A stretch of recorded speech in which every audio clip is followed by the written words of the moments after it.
할렐루야, 살아계신 경강 돌려드립니다. 오늘은 토요일입니다, 여러분.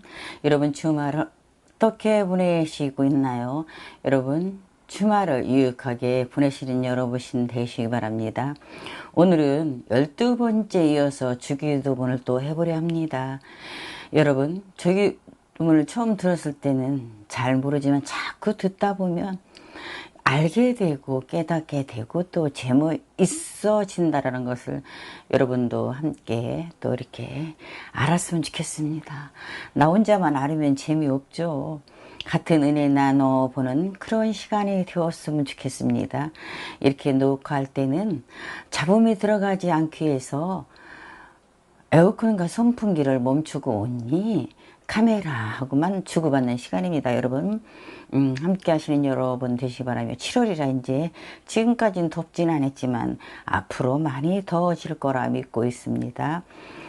12번째 이어서 13번째를 하고 있습니다. 여러분 구약의 성수의 법에서 지성수법으로 지성수법에서 생명의 성령의 법으로 나오는 자만이 고아도 가부도 아닌 것입니다.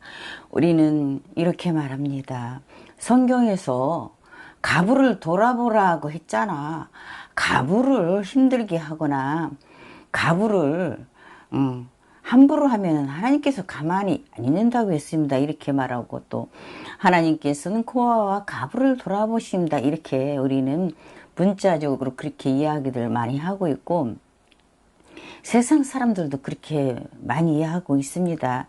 여기서는 가부는 신랑이 없는 것입니다. 육적으로 풀 때 신랑이 없는 거 맞죠? 그러나 여기서는 영적으로 말하는 것이죠.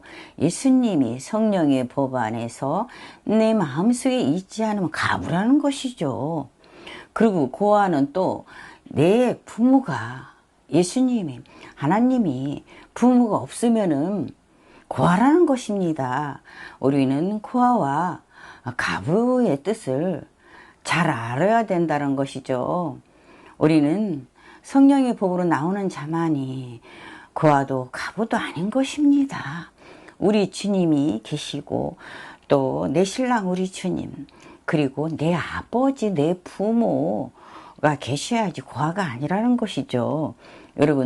여러분께서 지금까지 가부와 고아를 잘못 생각하고 있었다면 오늘 여러분과 나와 함께 가부는 어떤 것이며 고아는 어떤 것인 것을 주기도문 속에서 알아봤습니다.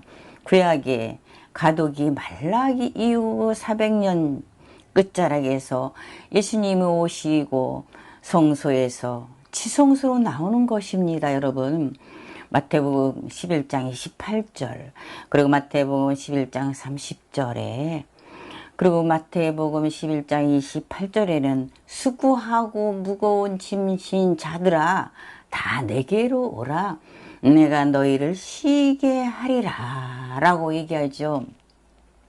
이건 무슨 뜻이냐면은 제사법에서 우리가 짐승 잡아 예배 드리고 죄지면 짐승 잡아 하나님 앞에 회개하고 그랬던 시절을 우리 예수님의 십자가로 돌아가신 이후에는 이제는 너희들이 제사를 지내지 않아도 된다라는 것이죠.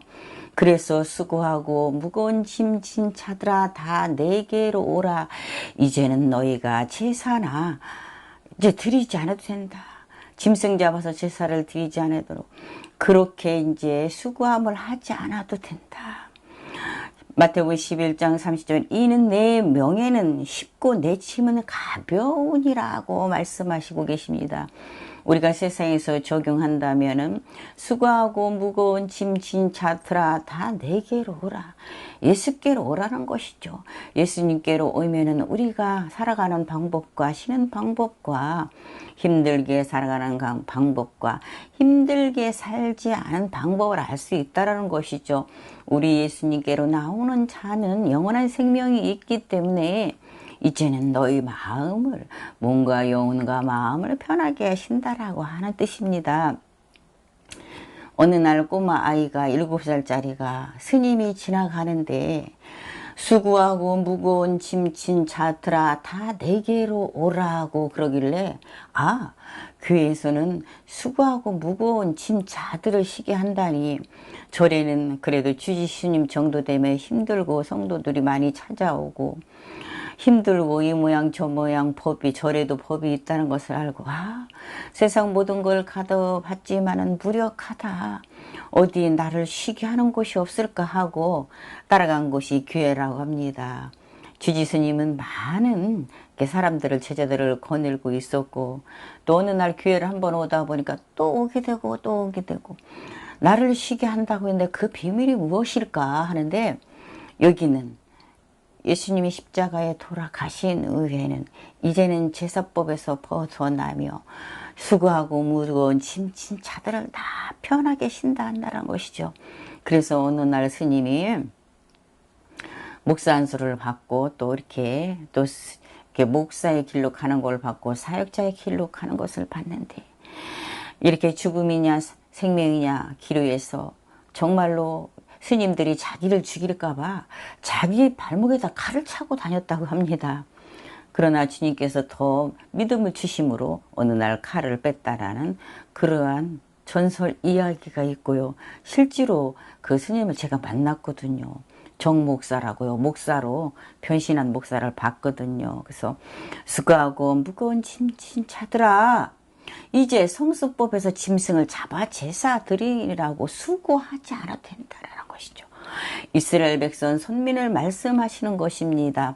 자기 백성, 마태복음 1장 21절에 번제, 소제의 예물, 화목제, 속죄제를 드리는 규례, 번제를 드리는 그 규례, 소제를 드리는 규례, 속죄물 드리는 것에 이제 장희막에 들어갈 때의 규례, 출애굽기, 레위기, 민수기, 신에서 보면은 말씀하신 율례와 규례를 지키느나 수고한 이스라엘 백성들을 말씀하시는 거죠. 예수님의 단번에 제사로 이제 수고하지 않아도 된다. 레위기를 많이 읽어보고 들어보니까는 제사 지는 것이 많더라고요. 화목제, 속죄제를 드리는 것이 많더라고요. 지난날에 사람들 얼마나 힘들었을까요? 우리는 지금 예수님만 믿기만 하면 되죠. 예수의 복음만 전하면 된다라는 것이죠. 레위 27장 34절에 이 상은 여호와께서 신의 산에서 이스라엘 자손을 위하여 모세에게 명하신 계명이라고 말씀하십니다. 처음 하늘, 처음 땅에서 나온 자들이 새 땅에 나와서 새 하늘의 법을 받고 새 땅에서 생명을 살리는 영생의 법, 사역을 해야 하는데, 사역은 커녕 지성소의 새 언약의 말씀을 깨닫지도 못하고 증거하지도 못하는 것입니다. 이들이 고아이고 가부이는 것입니다. 예수님을 전하지 못하는 것이, 예수님의 신랑으로 모시지 않은 것이 가부며, 예수님을 내 부모로 드리지 못하는 것이 고아인 것입니다. 여러분, 오늘은 고아의 개념과 가부의 개념을 아셨죠, 여러분?